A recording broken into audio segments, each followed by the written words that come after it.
Am scos vinetele din cuptorul cu microunde. Vedeți, am putut să apuc fără mănuși, să apuc microunul meu, pentru că nu frige. Doar când ridic capacul trebuie să mă dau la o parte, pentru că, ia uitați ce abur iese. Vinetele noastre sunt albe și frumoase. S-au făcut în abur. Și acum voi folosi dispozitivul cu cele 3 cuțite și mă voi folosi de lingura de porționare, dar o să folosesc lingura cea mai mare și această lingură o să fie în ofertă acum. Fiți cu ochii pe oferte și vreau să fac așa ca să vedeți. Dar de fapt de ce nu să-ți aduc aia? Gata. Am rezolvat-o. Și trebuie să lăsate un pic să se răcească. Ia uitați cât de frumoase și cât de albe sunt. Așa poți să-ți faci și vinete pentru iarnă.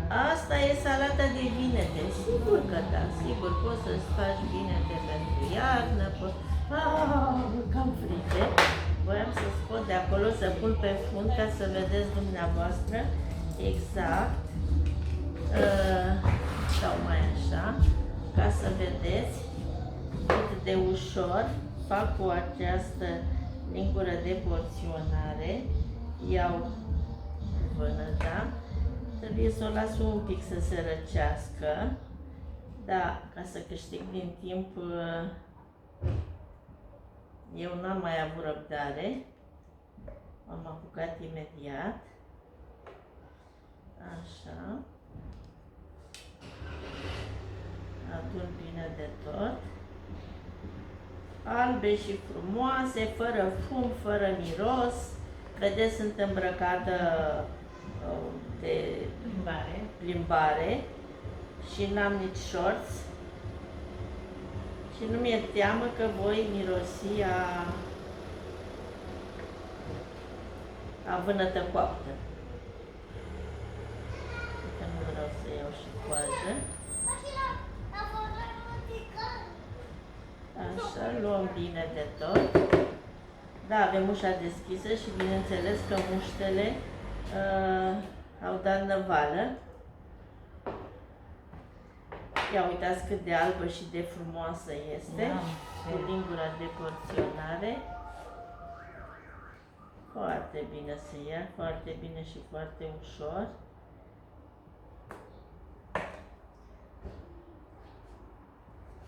Elegant, frumos, rapid. Și așa ne facem o salată de vinete.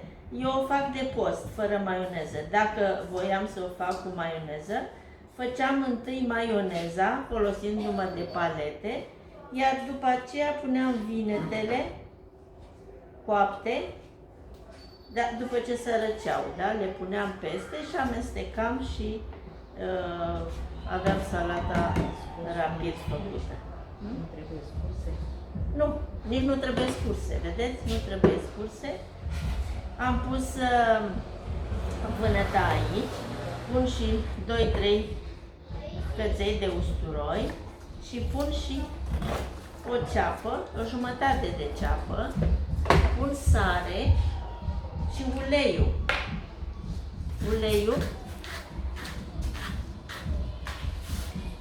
Uleiul am aici și pun și lingura de ulei, cam 50 de mililitri de ulei, dar pun din ochi pentru că deja la mine s-a format ochiul și am nevoie și de puțină zeamă de lămâie. Am aici storcătorul, îl pun într-un pahar, jumătate de lămâie, foarte repede mi-am stors jumătate de lămâie. Ia uitați ce bine, nimic n-a mai rămas. Semințele rămân aici deasupra și pun și, nu prea multă, pun puțină lămâie, dacă mai e nevoie, pun după aceea. Așa, și acum amănunțesc. O să luăm astea de aici. Avem o masă puțin mai șubredă.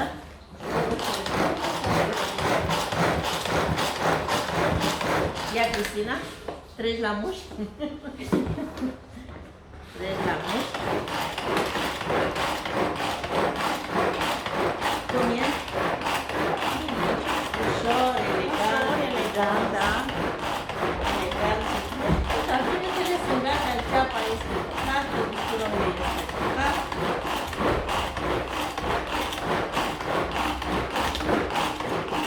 Când începe să meargă mai ușor, este gata. Exact. O să te crești, să vedem ce am făcut. Desfacem întâi capacul mic. E gata. Ia uitați-vă cât de albe și de frumoase sunt. Și ce frumos miros, vai. Da? Ia uitați-vă cât de albe și de frumoase sunt vinetele noastre. Chiar că sunt foarte albe. Albe și frumoase. Da? Fierte în abur. Și acum o să le, bineînțeles că o să le servim, nu? Ce să facem? Ne chinuim să le mâncăm. Putem pune o roșie deasupra pe... Putem să le punem, în sigur, farfurii. când le aranjăm, da, bineînțeles că putem să le aranjăm cum vrem noi.